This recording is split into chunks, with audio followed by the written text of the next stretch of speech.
Today on Locked On Red Wings, Carter Mazur is the player of the month for the National Collegiate Hockey Conference. Amadeus Lombardi is out to a hot start with the Flint Firebirds, and plenty of Griffins like Simon Edvinsson to update you guys on in this prospect update episode of Locked On Red Wings, and of course, previewing the Washington Capitals matchup.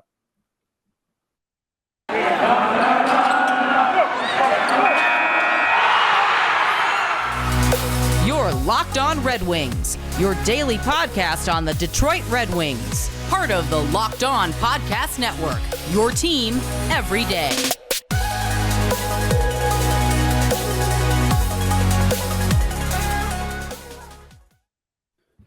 Welcome back to the Locked On Red Wings podcast. We are your hosts, Brian Fisher and Scotty Bentley. I am a podcast producer for WWJ News Radio 950. Well, Scotty is the host of Locked On Tigers and a freelance journalist for the Detroit News.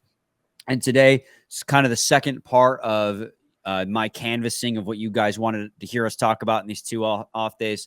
Number one was the goaltending situation, which we talked about in yesterday's episode. And today we're going to talk about the prospects and how they're doing down in their respective clubs. But before we can get to that and the game preview in the third segment, we have to do a news update. Givani Smith was sent down to the Grand Rapids Griffins. That was technically, Tuesday's info, but we're talking about it today. That was a kind of obvious move that was going to happen as Michael Rasmussen's suspension is over. So there's not really a lot to break down there.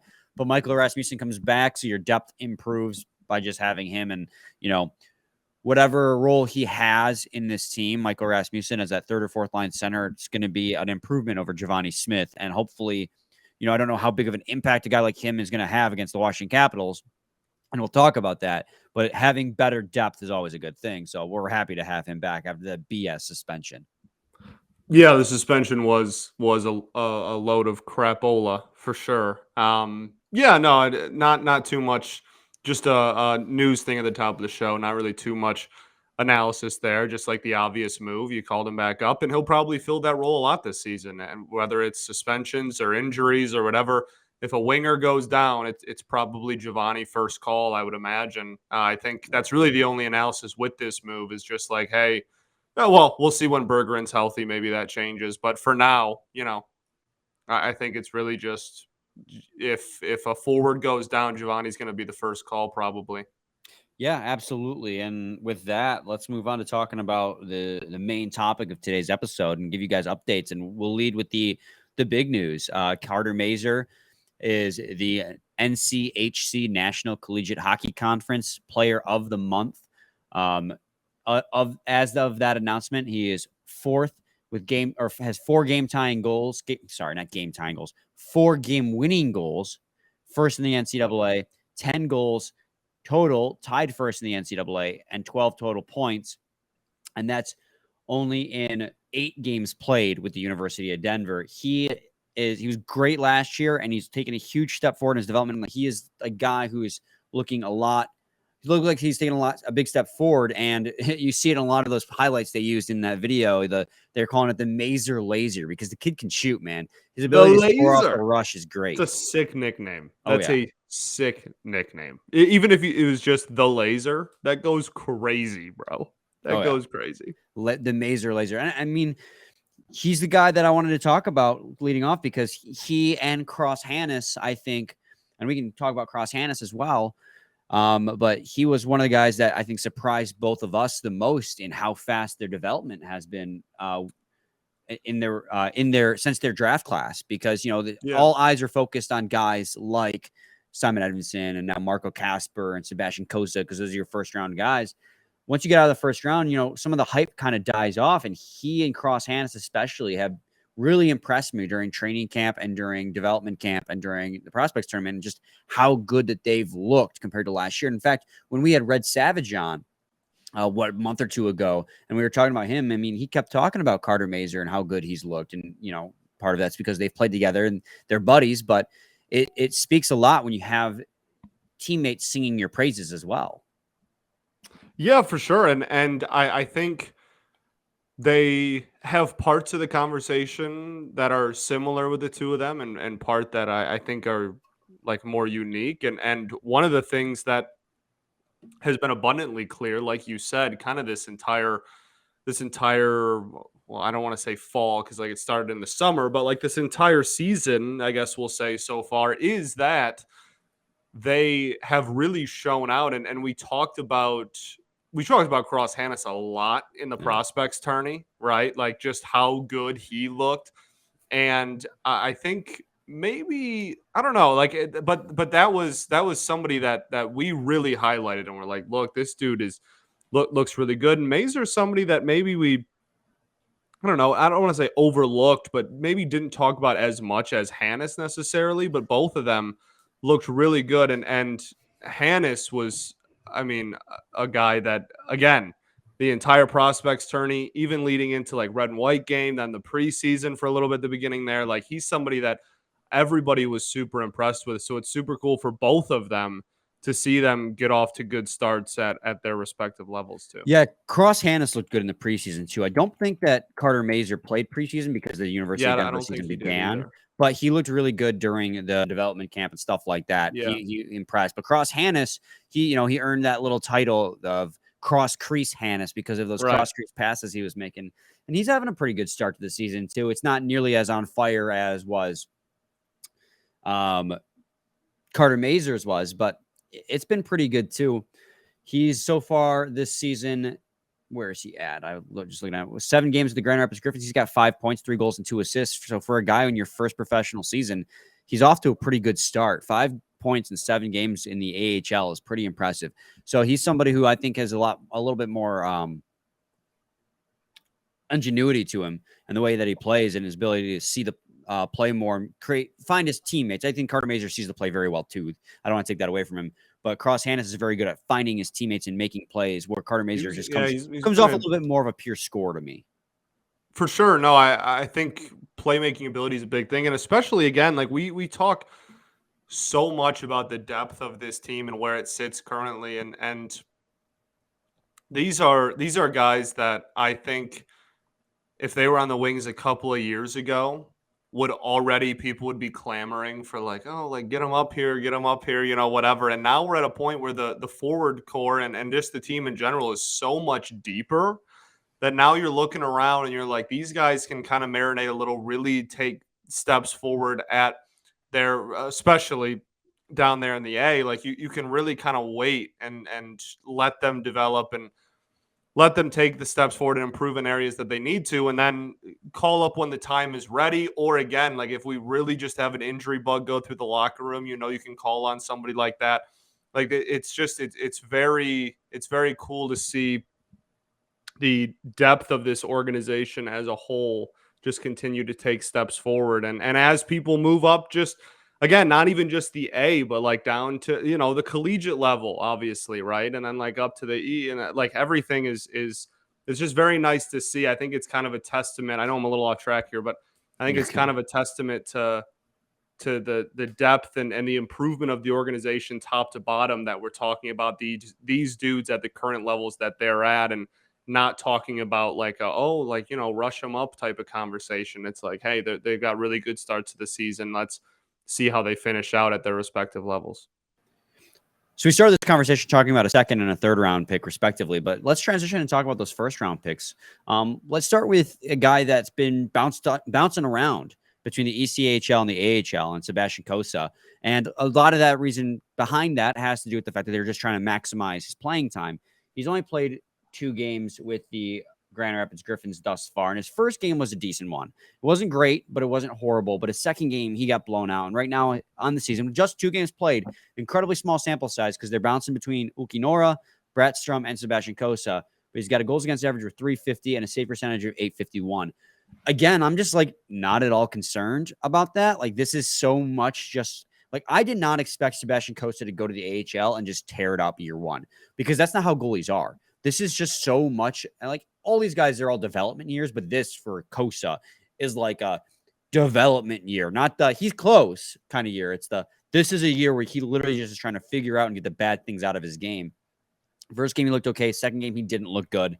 Ukinora didn't look good in his recent game either. All 3 goaltenders for the Grand Rapids have a sub 900 save percentage. Not great. But Cossa, the one we're watching, I'm not at all worried, especially when you consider his age and the fact that he played in a particularly weak division in the WHL where he ran the gambit, hasn't been challenged yet. So this is the first time he's going to get challenged at the professional level. I mean, that's a hell of a way to make your debut in the Grand Rapids Griffins in the AHL. So I'm not concerned about, especially with 2 games played, about his statistics. I'm just, it's going to take time, and it's going to take several years for him to figure it all out. Yeah, absolutely. This is not a year at all. And like, there's some people that are already like, Cossa season, right? Like at the NHL level, because Ned got off to a slow start. That's preposterous, and it's not happening. And you're a ways away from that conversation even being. There's 3 goalies in the AHL, and they would go to 2 of them before Cossa. Like he is nowhere close to itching the NHL roster as it stands currently. But it's also worth noting, he has 2 games in the EHL as well, and he had an over 900 save percentage in 2 games down there. Yes. So he's played 4 games so far this season, 2 in the A and 2 in the ECHL. And the ones down in Toledo went a little bit better than the ones in Grand Rapids. But yeah, this is a huge adjustment year for him, like massive, right? You're going from a completely different league and a much better competition, like going from the WHL to I know, again, a couple of starts in Toledo, but really straight to the AHL and in Grand Rapids is a huge difference. So yeah, I mean, all around, just this is, like you said, this is a big development year, and no one should be expecting him to be anywhere close to the Red Wings roster in November of 2022. That's insane to insinuate.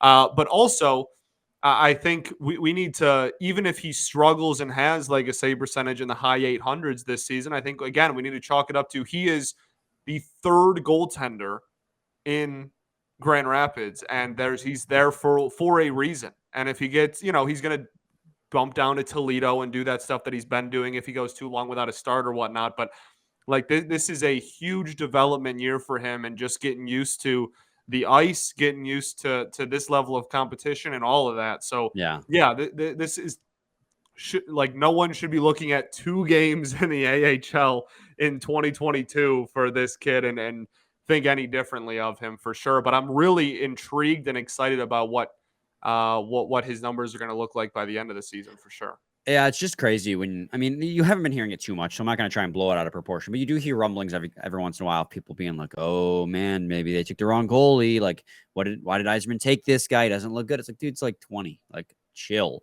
Yeah. He's a goalie, and they take time. It's a long ways away from him being an NHL goalie.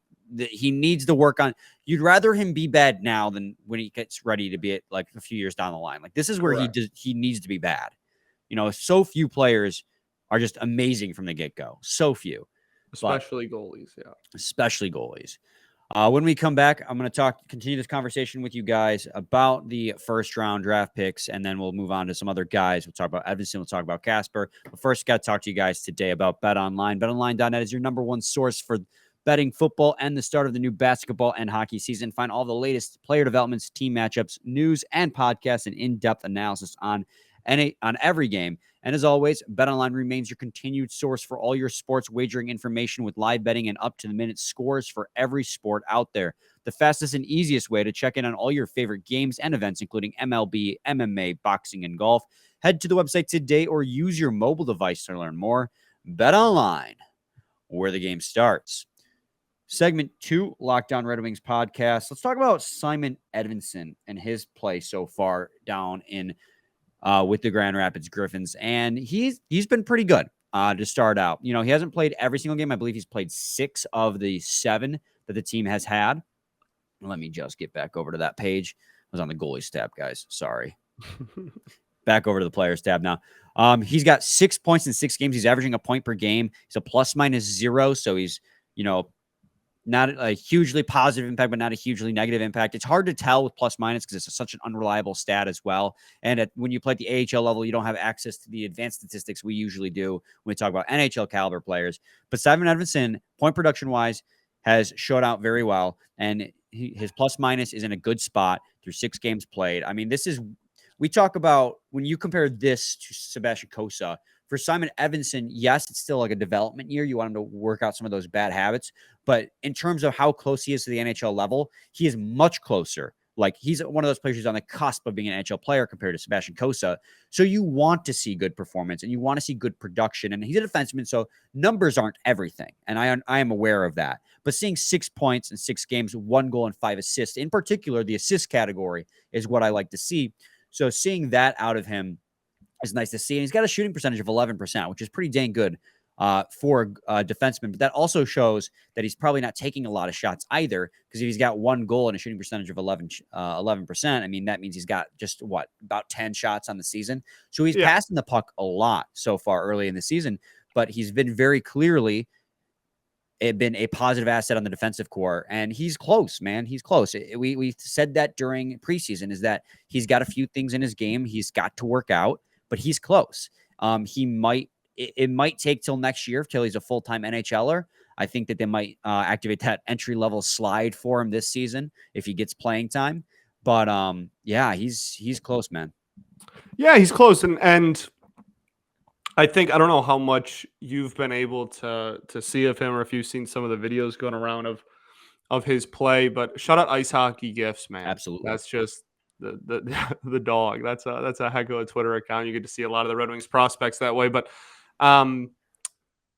it's just watching him on the ice. He is insurmountably more confident down there right now than he appeared to be, just skating wise, than he appeared to be in the preseason this year. And that's one of the things that we really talked about a lot and really highlighted as one of the reasons why he probably should go down to Grand Rapids to start off the season, was just, he almost looks kind of timid or passive at times, and just needing to get that confidence under him. And it'll come, and he'll be fine. I think he'll be a great defenseman in this league for a long time. And it's really nice to see him go down there and look the way that he looks so far, and just look way more confident. Just like on a shift-to-shift basis almost. He just looks way more confident and is skating with a lot more purpose and a lot more intent, it seems like. So we'll see if the shots number goes up. Maybe that's a different part of confidence or whatever, but just as far as being out on the ice, it really is night and day. And so hopefully he continues to take steps forward and can then translate over that to the NHL level when he's ready. Absolutely. And let's continue the conversation into another Grand Rapids defenseman that is in the Red Wings system, and that's former 3rd-round pick Donovan Sebrango. And he's a guy who, I'm looking forward to a lot. A guy who is, and this is something the Red Wings really need, a defensively sound defenseman. He's got a +1 so far throughout the season. He's got, I believe, 1 goal and 1 assist with the Grand Rapids Griffins. He's a guy who, if you remember during World Juniors, he made simple plays, but they were always very well done. He never did too much. He's one of those guys who kind of lives by the philosophy of just do your job and do it well. So he's not going to wow you with his hands, but he's going to play a good defensive game. And so far, early in the season, only 4 games played, as they have a lot of players in the AHL level, as it's a farm system, so they rotate in and out. But he's looked pretty solid, and so I'm looking forward. Great depth, by the way. Yeah, I'm looking forward to seeing what Donovan Sebrango can bring as the season continues, because he's a guy that I'm really excited for the Detroit Red Wings, as this team desperately needs defensive defensemen.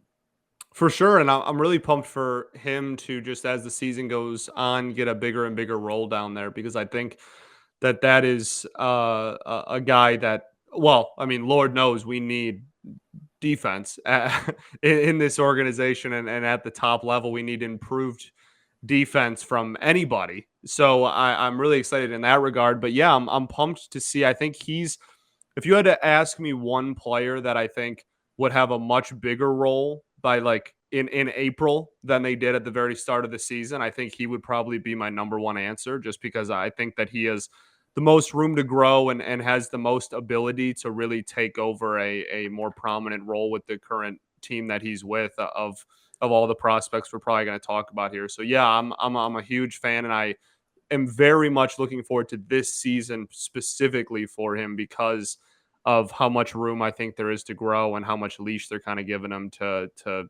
improve down there. Yeah, let's continue the trend on defensemen too, because let's go across the ocean to Sweden. Talk about William Wallander in the SHL playing for Rögle, a second-round pick in 2020. He's off to a hot start with SHL. In 14 games played, he's 11 points, 4 goals, 7 assists. He's a defenseman who's touted for his ability to carry the puck out of the zone. Not a player we get to see a whole lot of outside of what, again, Ice Hockey Gifts posts on Twitter. But it's nice to see that his production, I mean, last year with Rögle in 47 games played, he had 19 points. So far through 14, he has 11. And again, for defensemen, it's not all about the point totals, but he's a good puck-moving defenseman who's very good at carrying the puck out of his own zone into the opponent's zone. So it's really nice to see the production already nearing what he had total last season in the first 14 of this season. For sure. And like not all players are unique, right? So like if you're looking at a defensive defenseman, you might be having that conversation of like, oh, how much do points really tell the story? But for him specifically and his style of play, that's a dude that is, like you said, is very well known and was very well known, when he was younger for being that kind of quarterback almost back there and at the blue line. And so that's really good to see him with good point totals just because of the style that he plays with. But yeah, I get more and more excited about him every day. I'm really pumped for the day that he comes to this side of the planet for sure. Absolutely. And Scotty, we got 3 more players I want to talk about. One of which is a first-round draft pick, and we got to talk about him. So we can't avoid talking about Marco Kasper. We'll talk about him and 2 other guys very briefly and getting into our game preview on the other side of this break. Stay tuned to Locked On Red Wings. Segment 3, Locked On Red Wings podcast. Let's get to Marco Kasper. He's the one that everyone wants to hear us talk about, or one of the ones everyone wants to hear us talk about. Marco Kasper, so far in the SHL, he is playing with Rögle as well, a teammate of William Wallander this season. In 14 games played, he's got 10 points, 3 goals, 7 assists. Good numbers out of him playing his 3rd season in the SHL. Now, the first season, he only played 10 games. Second season, he played 46. And this year, so last year, he only had 11 points in 46 games played. He's got 10 so far in 14. So just like William Wallander, he's getting an increased role, and he's stepping up to the occasion as his production numbers raise. And that is something that Steve Yzerman touted when he drafted him. He says that we think he has underrated hands and underrated production. And that so far, that is coming true. Now, whether or not he becomes worthy of where the Red Wings drafted him, they're at 8th. It remains to be seen, but he is going to be, he's going to be a top 6 forward, hopefully in the NHL. And so to see his production jump up like this and see him being able to create plays and sometimes even save plays on the things that we're seeing on Twitter, just his ability to be in the play, interrupt the other team trying to break out the puck, and then also create some of his own is really reassuring to see because it's 3 goals, 7 assists. So while he is finding the back of the net, he's finding his teammates to find the back of the net more often than not, which is, you need that too. Yeah, I mean, I'll tell you what, I'm not sure I've ever seen more defensive like clips out of a forward prospect in my entire life, which is like great and awesome, but it's fascinating that, and not a but, and like that's awesome, right? Like there's no downside of that. That is very cool. And so seeing him with the offensive production that you just listed, along with the fact, because on draft night, that's even what we were told, right? We were like, hey, this dude may not have the like 1C star potential that a lot of these dudes in the top 10, or some of these dudes, I should say, in the top 10 might have, but when it comes to like 2-way forwards, this dude is one of the best in the class. Like he's going to play really good defense and be really productive offensively. That is what we are seeing. And again, like I wish there was more tape on him. And as he continues to climb up through the rankings, there will be more and more. But for now, we have what we have, and we have a lot of defensive plays and like really good disruption, honestly, from a forward, which is awesome to see. Yeah, absolutely. Now north of us, Scotty, from where both of us are, you go to Flint, you look at the Firebirds. Amadeus Lombardi, fourth round draft pick in this past year's draft. Amadeus Lombardi, we joked about it having one of the S-tier name. Badass names in the Red Wings system next to Red Savage. And he's off to a pretty hot start. He had good numbers last year at the Flint Firebirds, 59 points in 67 games played. So far through 13, he's got 16. He's averaging over a point per game, 5 goals, 11 assists. Unfortunately, there's not a lot of tape on Amadeus. So there's not much we can break down with his play. So just solely based on looking at the stats, it's nice to see that a 4th-round draft pick at the OHL level is performing well, and hopefully he can continue this and take the next step, get signed to an ELC, because you want every single draft pick you can to pan out as best you can. He's currently tied 14th in the OHL for total points, which is just nice to see. Like I said, unfortunately, not a lot to break down without the tape, though. You want to go? You want to go? Are you asking me? Yeah, let's do it. I'm down. I have like family up there. We can go whenever. I'm All down. right, cool. Bet. Yeah, let's do it. All right, cool. Yeah, we'll go watch them because I love Firebirds games for starters. Been going to those.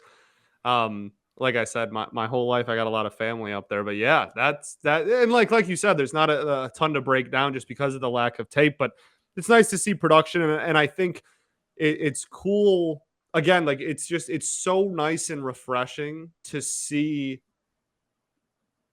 so many different prospects at so many different levels. Like again, like a broken record, but like the organizational depth that this team has right now is just so much better than it has been in so long.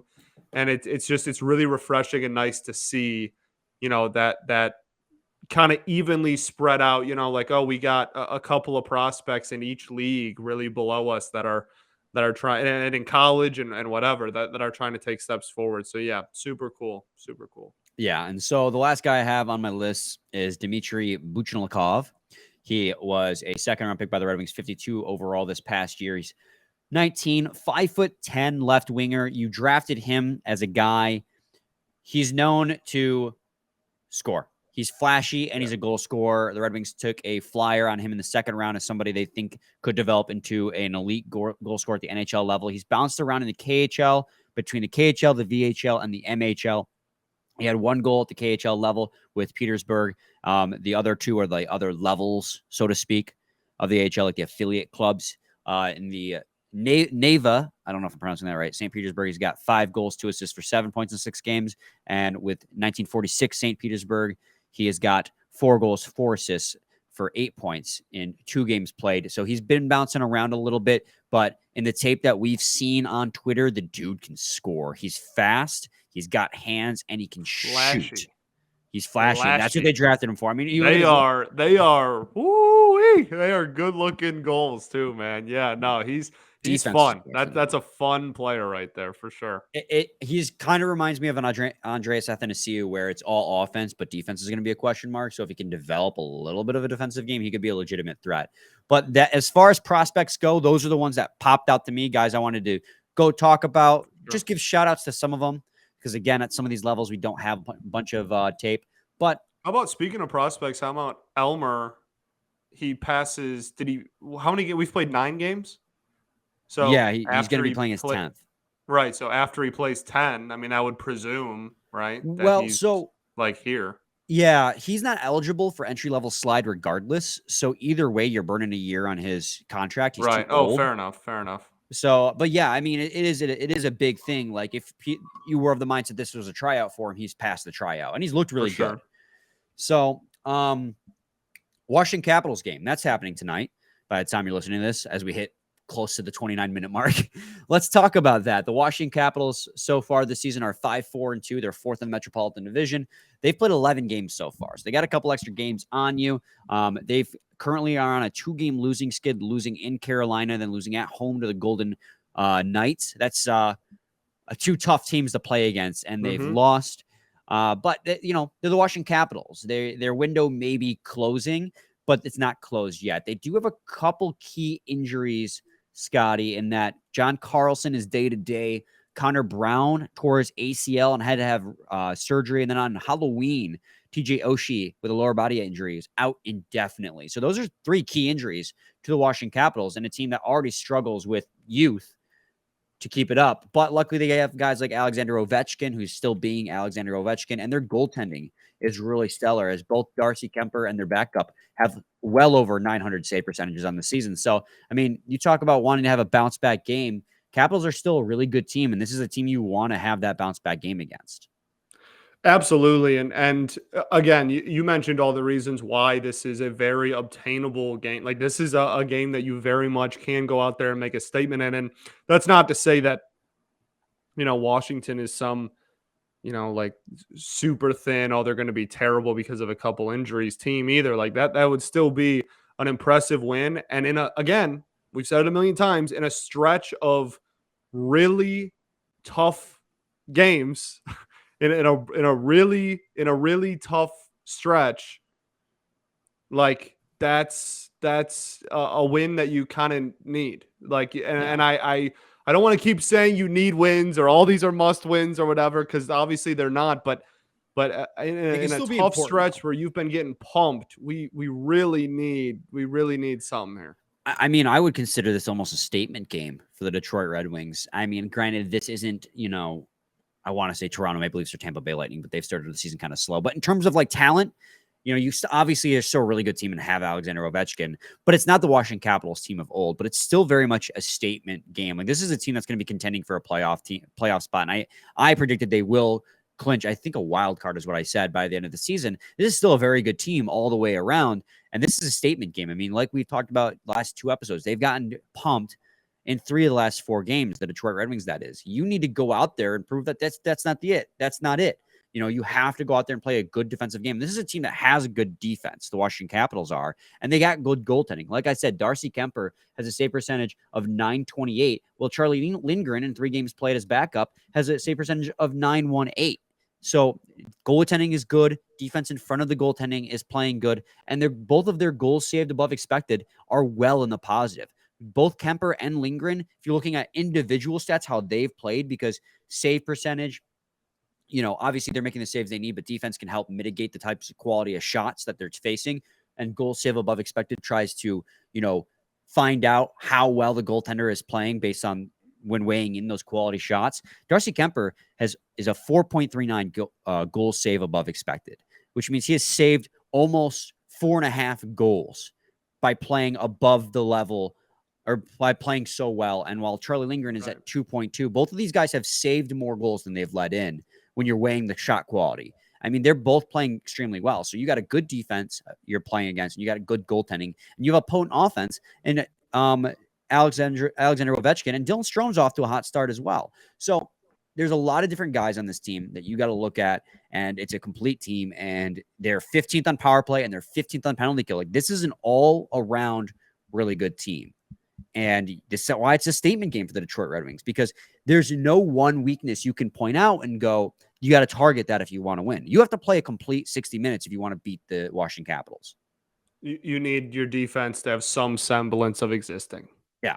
Like, that's really what a lot of this is going to come down to. This is a good offense with a lot of prolific scorers. This is a team that you need the defense to step up in if you want a chance to win this hockey game. How about Nick Jensen, too? 7 points in 11 games played. How about him, man? I was a big Nick Jensen fan when he was here. I liked him. I thought he was going to be good, and then they traded him, and I understood why they traded him, because of rebuilds, and rebuilds suck. But I liked Nick Jensen a lot. I liked him a lot, man. But yeah, I mean, there's not a lot to break down with the Washington Capitals. They're still a really good team, and they don't have any weaknesses that glare. I mean, they got potent scores, they got a solid defense, and they got good goaltending. They're right in the middle of the pack on power play and penalty kill. Like, they're just a complete, well-rounded team, and they're going to compete for a playoff spot. So you got to match that if you want to win. Absolutely. The over-under in this game, Scotty, and goal totals. Let me find it here for us. 6.5. It's 6.5. As always, that seems to be the trend in the NHL these days. Are you taking the over or the under in this game? I don't know, man. I'll be weird and take the under. I know I said, a couple of days ago, I said that I was going to take the over on every game in this stretch, but for this one, I'm taking the under. Why? Because that's interesting, because you took the over in the game against the Sabres, and you were right. Yeah. I was wrong. But I don't know. Oracle moment. No explanation needed. Fair enough. I'll take the over for sure on this one. And that's really scary because Washington has really good goaltending, but I think that's why. Just like, I don't know. I mean, like 4-1 is still under, right? Yeah, I know that's kind of like prepping for a loss almost, but like, I don't know. That's where my mindset's at, though. I mean, maybe I'm a little skittish because of the last game and how they played, but looking at it, I'm just, I don't know, Yeah, man. I I want them to respond. They need to respond, but after how they performed against 3 of the last 4 teams that are really good, because mind you, guys, since the New Jersey Devils have pumped the Detroit Red Wings, they've risen to the top of the Metropolitan Division. Yeah. They've gotten hot, and we talked about it with Trey on that episode. Is we don't need to talk about the Devils, but we talked about with Trey on that episode is that their numbers were great. They just weren't winning games, and now those numbers are resulting in wins, and now they're up there. So I mean, 3 of those 4 games that you lost are against really good teams. So you're about to play another really good team, and you have yet to beat a really good team outside of Minnesota, who's off to a slow start in the season. So I'm a little scared. I'm taking the over. Fair enough. But let's hope the Red Wings meet that occasion. Any final thoughts? We ball. We absolutely ball. We'll be back with a new episode tomorrow, recapping the game against the Washington Capitals. A hopeful win. Same time, same place. It's your team every day. Every day.